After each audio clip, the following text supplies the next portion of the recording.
You know, I think I'm sorry, I don't remember where it was, but there was one German author who presented a nice German, this bureaucratic work. The list of all of these Hegelian playing with words. For example, not only the big one, everybody knows this, the notorious Aufhebung, 3 meanings, annihilation, preservation, and elevation at a higher level. This is even too teleological.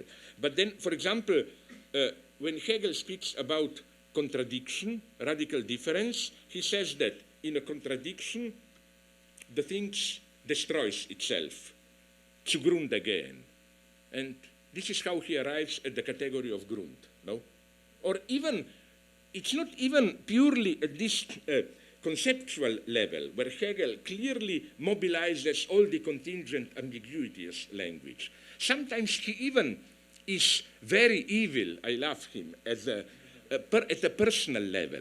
For example, you know Hegel's, some people even don't get it. For example, Pierre Macheret, in his book Hegel or Spinoza, claims that Hegel, how do you call that lung disease that people were dying? Schwindsucht in German. Sorry?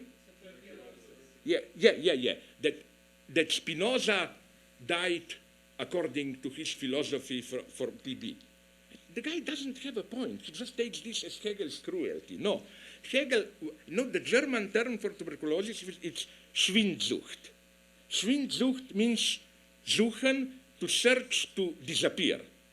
And then Hegel makes just a wonderful evil remark. He says the basic lesson of Spinoza's philosophy is that every particular identity searches for its disappearance, annihilation in substance. So Spinoza was consequent and died accordingly for Schwindsucht and so on. And not only this, another wonderful detail.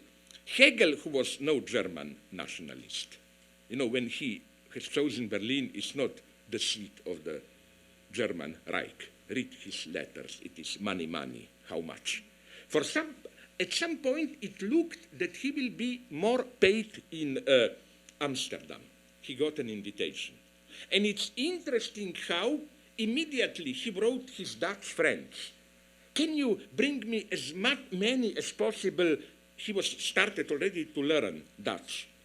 The play words, ambiguities of Dutch language, and so on. You know why this is beautiful?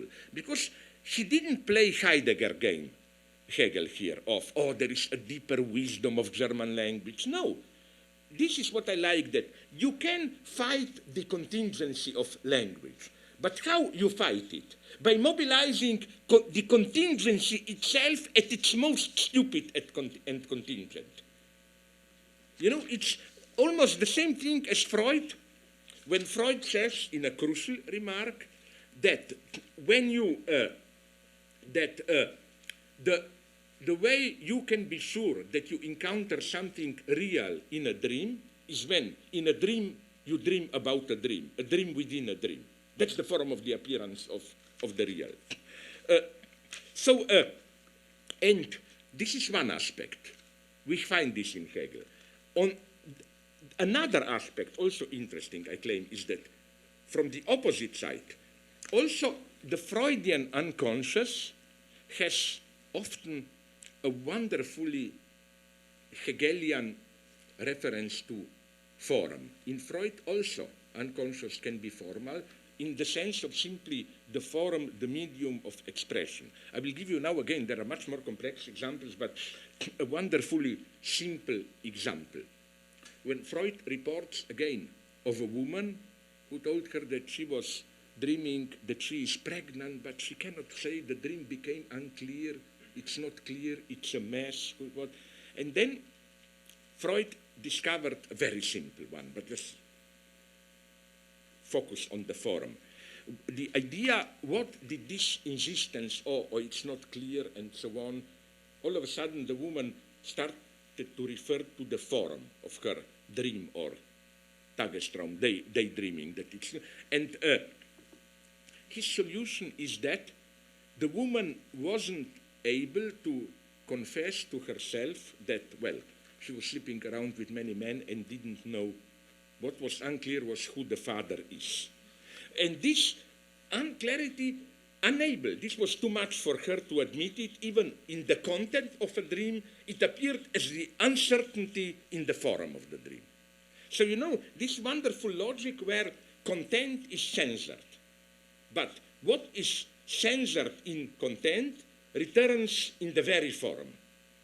It's a very Hegelian move. So again, my God, how the time is running. Okay, this is life. Let me go on. So we have then, nonetheless, we should return to it. Another point about Hegel cannot think repetition. Maybe, even there, I'm not so sure. It is absolutely crucial to read Hegel's anthropology, the beginning of his Philosophie des Geistes, third part of Encyclopedia, where Hegel makes it very clear that, A, there is no freedom of thought outside language, but that in order to learn a language, you must internalize the rules in a totally non-thinking, mechanical way, which is why, and I totally agree with it, although with Hegel here, although some people would have dismissed him as proto-fascist or whatever, which is why I think Hegel is right to insist that why, when I think it's in some of his notes on pedagogy or whatever, I forgot where, Hegel confronts this problem, why should people learn in universities a dead language, Latin? Isn't this a purely dead, mechanical, living thought, is only in living languages? And then Hegel even, as it were, takes into account in advance Heidegger's point, which is that, yes, Latin is dead language, the only authentic living thinking was Greek, and so on and so on. And Hegel there makes a wonderful turn. He says, no, the foundation of our thinking has to be a purely dead mechanical custom. That precisely you need, like, you know, we can be free, think creatively, whatever you want, only if we in a totally mechanic way follow the rules. Okay, so then the next point. One can demonstrate that one can demonstrate also that Hegel, that even where Hegel appears to be at his most idealist, Selbstbewusstsein, self-consciousness, he is talking about the unconscious. That is to say that, now this is a crazy thesis, but Lacan developed it very convincingly. I think, I'm not sure, it was in his L'Envers de la Psychanalyse, the other side of psychoanalysis, seminar on 4 discourses of psychoanalysis, I think it's from 1970, where Lacan proposes a crazy statement, self-consciousness is an object. What does he mean by this? I think something very simple, which provides a crucial key of what Hegel, of how the Hegelian notion of Selbstbewusstsein is to be understood. Selbstbewusstsein does not mean that some kind of a meta-subject or a thinker or whoever is really aware of what is going on. But something else.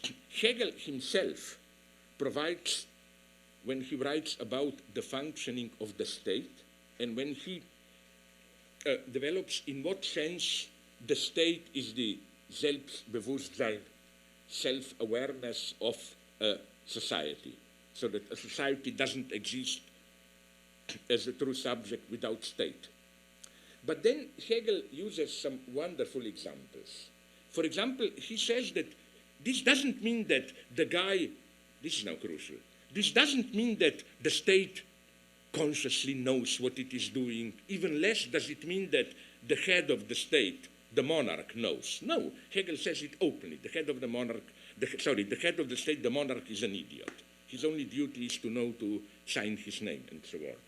What Hegel says is that state is self-consciousness of society in the sense of that all acts of state, but especially, let's call it celebrations, parades, nominations, whatever, are not simply functional events, but are also, to use the modern language, performative self-declarations. So then Hegel uses a wonderful example. He says, for example, a parade or a ceremonial meeting is where a state is conscious of itself. But this only means that it reflexively, to use in precise Derridean term of mark, remarks itself, without anyone having to be aware of it. Hegel even uses the example, let's say we have a ceremonial parade. The king thinks how to escape his wife after the ceremony. This is my specification, not Hegel's. To screw that beautiful lady, daughter of his servant. Queen thinks about her lover. Bureaucrats, ministers think about... Nobody has to think about it. But in the very forum, this performative dimension is at work. Something similar. Lacan, fuck, am I dreaming? It sounded almost as my name, and I thought, I was thinking about that horrible story that I mentioned yesterday on Italo Calvino and so on. You know, we are here alienated, but then an original, innocent, feminine voice calls me out, and then I go out, and okay, okay. Let me go on. No, Lacan says, let us say something very stupid. You know, this is how one should read Hegel's notion of Selbstbewusstsein. It's not a psychological notion. It's a purely notion of reflexive registration. You not only do something, you symbolically inscribe it, register it. Let's say I were to, and I'm even consciously convinced that I have a good time. No, it's much more honest, the opposite example. Let's say consciously I'm tired of you, like, screw you, this stupid talk here, blah, blah, blah.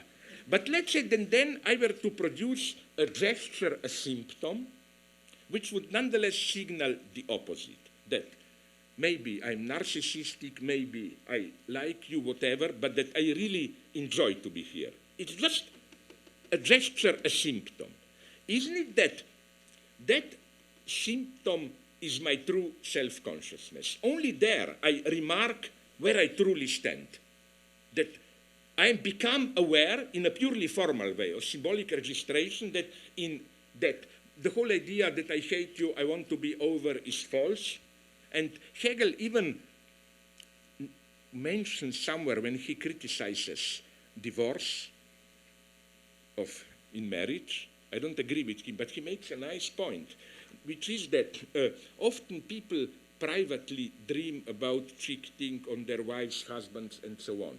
But once, and you do it discreetly, but once you are pushed towards, let's divorce, they all of a sudden discover that what they misperceived as just an external forum is much more binding. You know, never dismiss when you say, oh, I don't care about my wife, my husband, it's just formal commitment. This is never innocent. Forms usually matter much more than they appear to matter.